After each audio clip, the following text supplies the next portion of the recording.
I swear, I didn't mean to peek on purpose. The normally shut window was open, and the curtains were enticingly swaying in the breeze. I found myself looking into the depths of the window. And there she was, a woman of incredible beauty like I'd never seen before. I couldn't look away. I was completely frozen. My name is Scott Thompson, a 32-year-old salesman. I work at a real estate agency in the sales department. I feel like it's more appropriate to say that I used to be in sales. Not to brag, but I was an excellent salesman. I've been awarded as the top seller at the company headquarters more than once. I think I became complacent, believing that I'd continue down the path of success. A month ago, my fall into the pit came unexpectedly. In the morning, my colleague suddenly fell ill and asked me to stand in for an afternoon property showing appointment he had. The one who fell ill was my peer, Bob Miller. Bob's flashy appearance was his trademark, and honestly, I couldn't like him. He had a tendency to pick on me for some reason. But Bob asked me for a favor humbly, so I thought I had no choice but to accept. The client for the property showing was a woman in her late 40s. I wanted to send a female colleague to accompany her, but everyone was booked. The woman wished to see a recently built high-rise condo. It was a big contract worth nearly $2 million. Because she was Bob's client, I had to be extremely careful in guiding her. The last thing I wanted was for Bob to complain about not closing the deal because of me. I meticulously guided her through each room. She seemed distant, as if she was not really listening to my explanations. Just when I thought this was a lost cause, she suddenly put her arms around my neck, freezing me in place. The woman seductively grinned at me. This was a bad situation. "Would you like to play a little?" she asked, making my back run cold. She rubbed her soft body against mine, and I couldn't move. I wanted to remove her forcefully, but she was a client. While trying to figure out how to peacefully resolve the situation, the door suddenly opened. The person who stormed in was my boss, the department manager. His face was bright red with anger. He forcefully separated the woman and me. "Scott, what the hell are you doing with my wife? I'll be reporting this to the top boss." He yelled at me one-sidedly, and I stood there, dumbfounded. Apparently, the woman was the manager's wife. There had been rumors that they were living apart. The wife who had seduced me chuckled, saying busted. A few hours later, I was called into the director's office. The manager had reported me for trying to seduce a client and act indecently. Although I wanted to correct several parts of his report, the atmosphere didn't allow for excuses. The manager, still red in the face, was fuming with rage, and the director was looking at me as if I was garbage. Apparently, the manager reported that I had won all my previous contracts through similar unethical means. As a result, I was reassigned to a branch office in a rural town. I was essentially demoted. When I went back to my desk to receive the reassignment notice, I found Bob grinning smugly. I realized then that I had been set up. But it was too late. I silently packed up my personal belongings and left the main office. Since my reassignment to the small town branch office, I've been so idle. I feel like I'm rotting. The town where I was transferred is near the sea, much like a small rural town, and there's hardly any work. Young people have moved to the cities, leading to an increase in the population. I remembered that at a previous meeting at headquarters, there had been a discussion on whether to shut down this branch. "Isn't it boring, Scott? This place is just so quiet." There were no customers at the branch, and there was nowhere to do business. Every day, I was playing with the necessary paperwork. The only good thing about being transferred to this branch was that my living space had become larger. They had me using a family-sized apartment instead of a cramped city condo. It might just be big for the sake of being big, but I liked that I had room to stretch out. The day after I mentioned to the branch manager that pets were allowed, I found a box of kittens meowing on my desk when I arrived at work. I had an idea of who might be responsible, but I thought it might be a pleasant distraction, so I decided to keep them. To my surprise, the next morning my desk was stocked with a cat bed, kitten food, and canned goods. I couldn't help but smile. My colleagues were secretly watching me. I began to think it was silly to keep a stern face all the time. Gradually, I got used to the laid-back atmosphere of the branch, my colleagues, in this town. That day was a Sunday. The branch was open, but I was off. Since I started keeping kittens, I can't smoke indoors. I made a smoking area on the balcony. As usual, I leaned against the railing of the balcony and lit a cigarette. I could see the sparkling sea across the roofs. It was so bright, I had to lower my gaze. Next to my apartment was a two-story building. The usually closed corner room's window was open, the curtains swaying in the wind. I realized it was my first weekend since coming to this town. I guess the person in the corner room also had the day off. It felt rude to stare too much. Just as I was about to turn my gaze back to the sea, my eyes were drawn to the corner room's window. A young woman was in the midst of getting changed behind the fluttering curtain. I knew I shouldn't look, but it was hard to look away. I dropped the ash from my cigarette onto the back of my hand and let out an ouch. She looked at me. The moment our eyes met, she glared at me with a crazy expression. While I was taken aback by that, the window was closed roughly. Normally, I'd expect a or something like that, but she just glared at me without letting out a single scream. I felt a sudden urge to laugh. I couldn't hold back and started laughing. The window flew open again.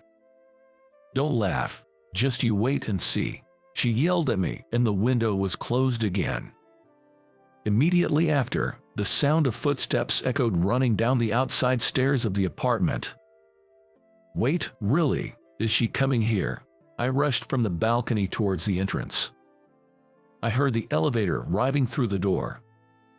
I could hear the footsteps approaching. I steeled myself and waited for the doorbell to ring. The footsteps stopped. "Come out, hey," she yelled as I opened the front door with resignation. Then, I froze for a moment. She had mistakenly rung the doorbell of the next room. We looked at each other, both letting out an eh. The next moment, the next door neighbor, a full-figured lady, opened the door saying, "Yes, yes." The Chihuahua suddenly darted out and barked at her.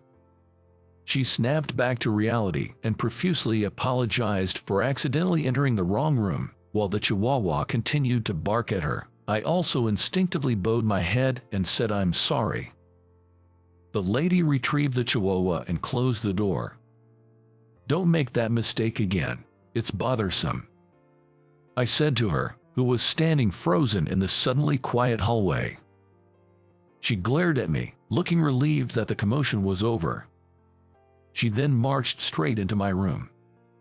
She walked to the center of the room, spun around, and sharply pointed at me. "You saw it, didn't you, my thing?" That irritated me a little. It was like an accident. "I didn't see anything. What are you talking about?" I tried to argue that I hadn't been looking. I just happened to see. "Huh? What did you see?" This. While saying that, she pulled at the collar of her t-shirt to reveal her chest. A glimpse of her blue underwear was visible. "Hey, stop that, it's showing." Not wanting to compound the situation, I hurriedly moved away from her. She continued to flaunt her chest and accuse me, as if chasing me. "You saw it." "I saw it, or rather, it was in sight. I'm sorry, but I swear I didn't intentionally." Before I could finish my sentence, a slap from her landed on my cheek. My first encounter with her was quite intense.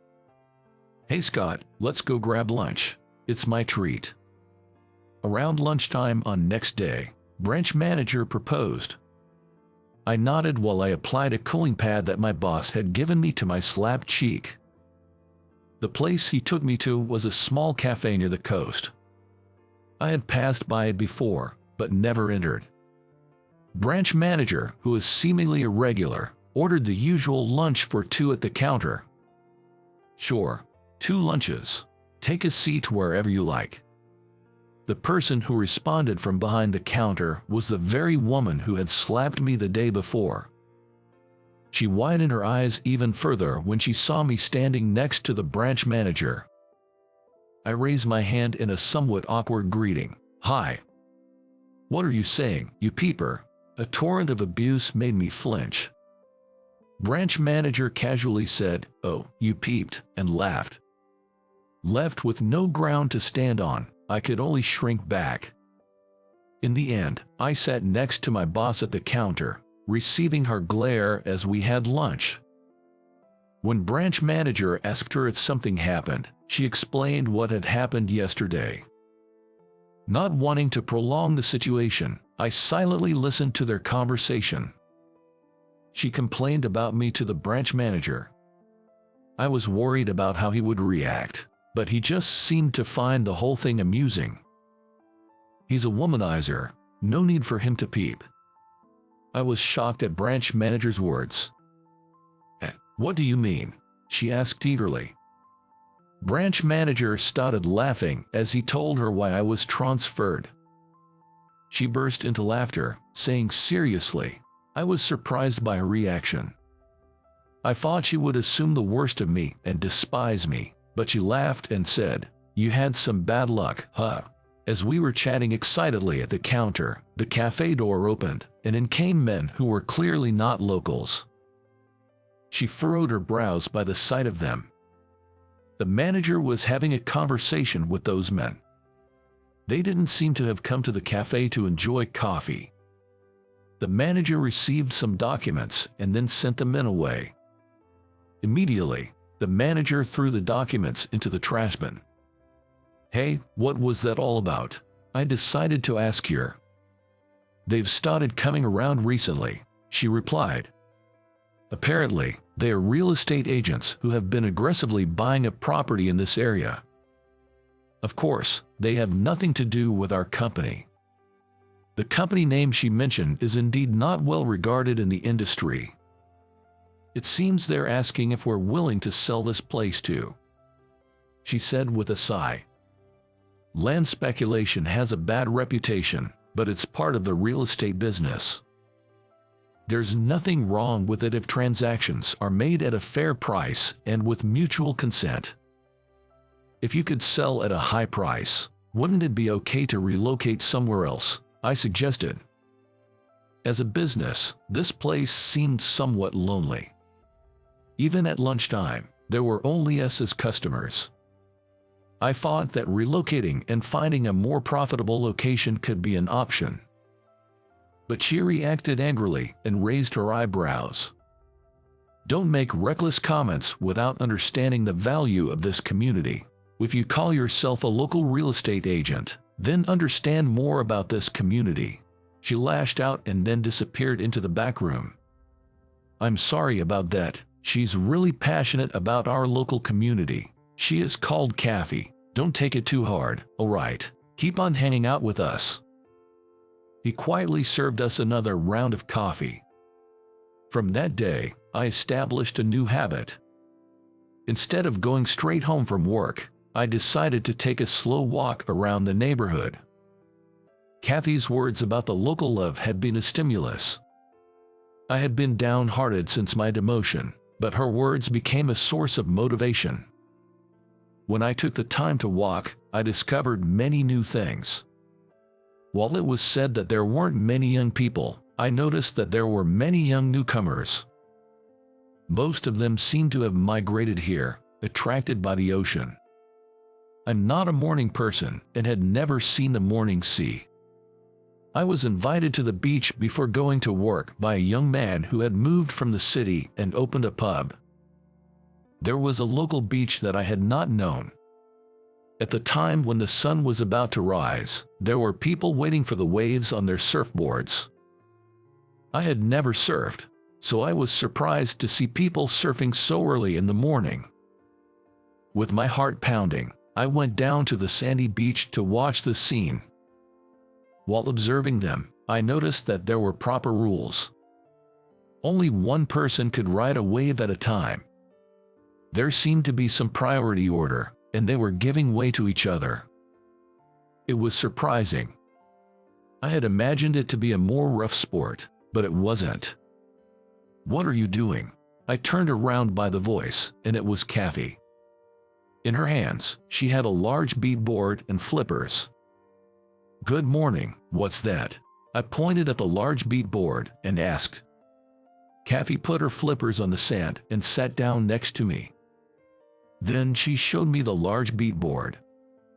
Unlike a normal beadboard, it had some kind of rope attached. At the end of the rope, there was something like a wristband. "It's a bodyboard. Haven't you seen one before?" She was dressed in a short-sleeved, three-quarter-length sweatsuit. Probably she is about to hit the waves. I learned that bodyboarding is a sport different from surfing. You ride the waves by laying your upper body on the board. You wear flippers on your feet, also known as fins, to help you navigate in the water. Everything was so new, and I had many questions. She explained it all patiently while doing her warm-up stretches. I learned that the waves are better in the morning, and that there are specific times when the waves appear and disappear. Why not give it a try, Scott? It's a waste not to. Living so close to the sea, make the best of your move, she teased as she put on her fins and stood up. She connected a leash, a cord that attaches the board to her wrist, and she was ready to go. With her fins on, she started walking backward into the sea, keeping her gaze on me. She looked sort of cute, like a penguin. Our eyes met and she gave me a big, joyful wave. When the water reached her waist, she turned around and started moving over the waves toward the horizon. I feared she might flip over when a big wave came, but she knew what she was doing. She built up some speed and dove under the wave with her board. I later found out this move is called a dolphin dive. She passed a few waves before reaching the waiting point where the best waves roll in. She sat on her board, waving at me. When a wave came, she'd speed up and ride it. She looked like she was flying as she slid down the large waves diagonally. After almost an hour in the water, she returned to the shore with a satisfied look on her face. The other surfers were also making their way back to land. Much to my surprise, they greeted me as each one passed by me. It was a small gesture, but it made me feel warm inside. Some of them had tattoos peeking out from under their wetsuits. Despite the variety, everyone was so friendly it was almost surprising. Cass V2 had taken off the upper part of her wetsuit. Her vivid blue bikini gave me a small startle, but the next moment I realized something, and I couldn't help but voice it out loud. "Ah, you were wearing a swimsuit that time, weren't you? It wasn't underwear after all." The underwear I thought I saw her in was actually her swimsuit. No wonder she didn't mind my seeing it. Kathy snorted with laughter. I felt a bit like I'd lost somehow, but I also felt surprisingly refreshed. This is a nice town. As I said this, squinting at the glittering sea, she gave me a happy smile and extended a welcoming hand. "Welcome." Her hand was still slightly cool from the water as I shook it. From that day on, I started waking up early to go to the beach. I would have loved to try surfing, but sadly, I can't swim. I was told that I'd float if I wore a wetsuit, but the idea of going into the sea was still a bit scary. I also started going to the cafe where Kathy works for lunch every day. I got to know the local shopkeepers, and I started hanging out more often with the young people who had moved here. As I started to blend into the local scene, I started hearing more and more about the land sharks. They seemed to be pushing their agenda quite aggressively. It felt like something big was in motion, and it didn't feel right. Then, one day, my hunch proved right. On my way to work, a black luxury car sped past me. I caught a glimpse of a familiar face in the window. It was Bob, the man who had set me up. I hadn't heard anything about Bob quitting his job. He's up to something with another real estate agency, doing things his own way. It's bound to be some shady business if he's moving in secret. I contacted a friend at the main office as soon as I got to work. According to my friend, Bob is apparently on annual leave today. Recently, he's been having a lot of unexplained absences, and his lifestyle has noticeably become more extravagant. I ask about his sales performance. Right now, in my absence, it seems that Bob is the top in sales. But my friend says there's something fishy about his sales. He suspects Bob might be making deals with some dangerous parties. Maybe that's the source of his flashy lifestyle. During lunch, I dropped by the usual cafe, expecting to see Kathy. As soon as I entered the cafe, I let out a "oh." The department manager's wife, the one who caused my demotion, was elegantly sipping coffee at the counter. She noticed me frozen at the entrance and gave me a soft smile. With a silent gesture from her beige manicured finger, she indicated for me to sit next to her. Reluctantly, I sat down next to her. "Why are you here? It was your fault that..." Once I verbalized it, I felt a surge of forgotten anger. She raised a finger to my lips as I was about to raise my voice and said, "Be quiet. I'm sorry about that time. I lost to the terms of exchange. I didn't mean to ruin your career." Her apologetic smile cools my rising anger. Somehow, I can't bring myself to dislike this woman, and it troubles me. I look down without being able to say anything, and she starts telling me the whole truth. It seems that Bob reached out to her when she was desperate to get a divorce. He offered her money to frame me. She agreed because she needed the money for her life after the divorce. Bob had been terribly bad-mouthing me, saying I was a hindrance to his future work. "Why are you telling me all this now?" "Because the money hasn't been transferred. It means the contract is void, right?" It made sense. Moreover, she apparently investigated Bob out of spite. She spread out his investigation report in front of me. I quickly read through the report.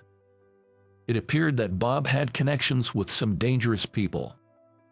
He seemed to be assisting them in contracting real estate properties. I realized that the one hunting all the local real estate was planning to establish a dedicated real estate company. I couldn't help but admire the scale of the plan. However, I couldn't accept the idea of this area being dominated by these dangerous parties, as per Bob's plan. "How much will you pay for this?" She tilted her head and peeked into my face. Her long eyelashes sparkled with a bit of glitter. I had no idea how much to offer. "How much do you think?" Timidly I asked her, and she replied with a small smile. "How about you treat me to a cup of coffee?" In front of my stunned eyes, she raised her empty coffee cup and said so. In the evening, I was alone in the office, thoroughly examining the investigation report on Bob I had received from her. I wrote a report to the headquarters within the night and sent it by email. The headquarters would surely be in turmoil by tomorrow morning. Relations with dangerous people would seriously harm the company's reputation. As I expected, I received a call from the headquarters, and the next day, I was asked to go to the headquarters. I found myself looking up at the headquarters building after a long time. I thought I might feel more nostalgic, but no such emotion arose. All I could think was the sky seems narrower here. As soon as I used my employee ID to enter the building, someone rushed towards me. It was the department manager who orchestrated my transfer. The department manager grabbed me by the collar and gruffly asked, "What are you doing here?" I may have been transferred to a branch office, but I'm still an employee of this company. I have business at headquarters. In the lobby, the manager and I glared at each other for a moment.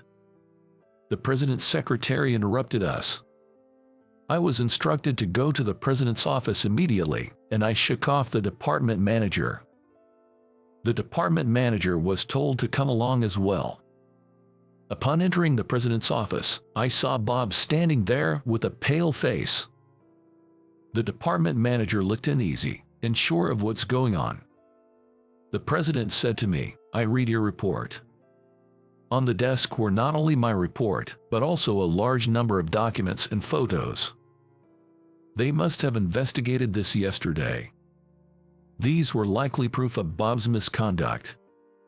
The manager turned pale as looking at the photos of Bob conducting business meetings with disreputable individuals.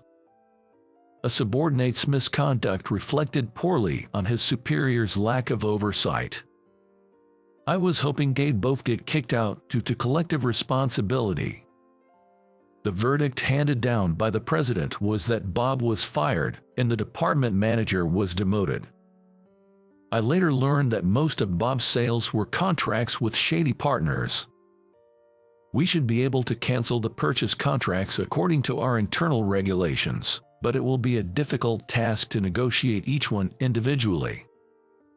I can only hope that everyone at headquarters will pull together and work hard. Bob, having received his termination notice, left the room with a pale face.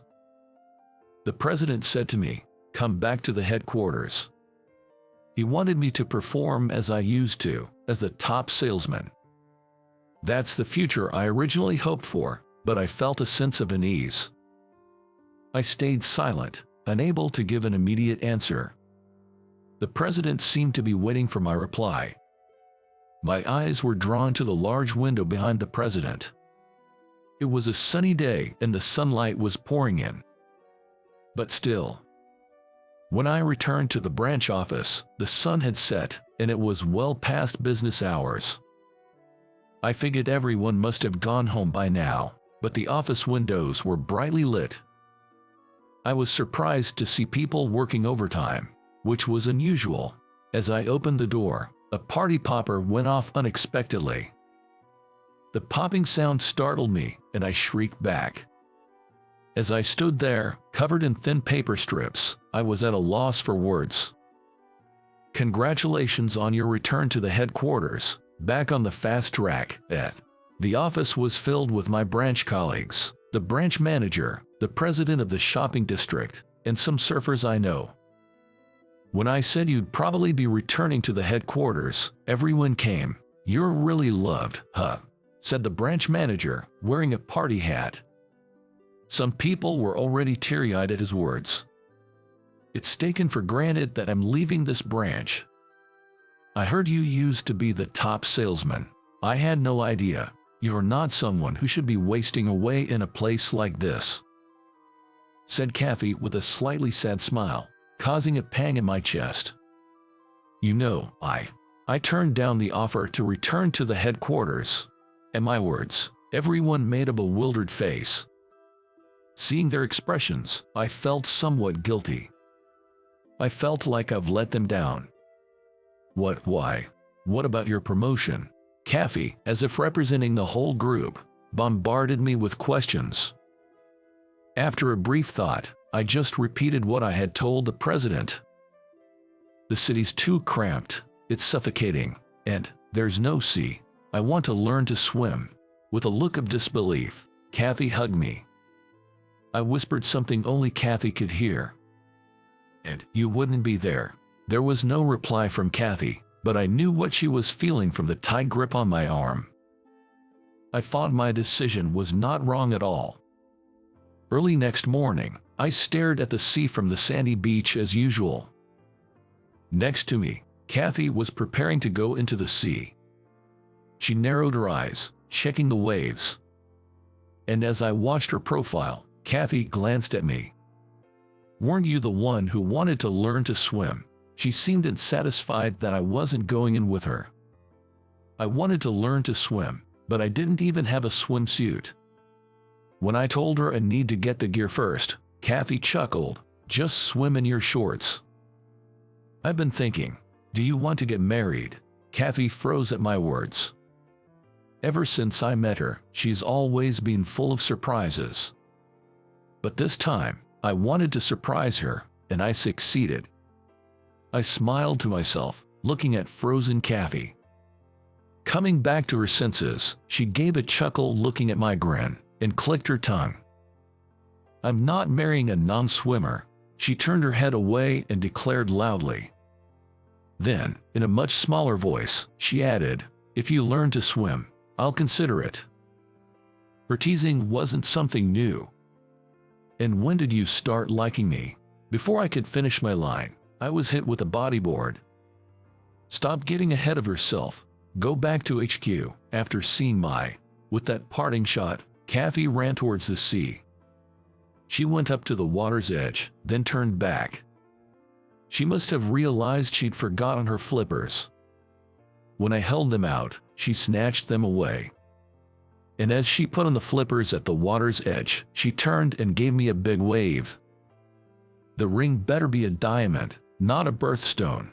At Kathy's words, I made a big circle with both my hands. With her, I could even get into the sea without fear. I wish I could tell the dejected me from when I first arrived in this town, being transferred from the HQ. "You're going to find the greatest treasure in this town." For now, I guess I should thank Goddess of Fate.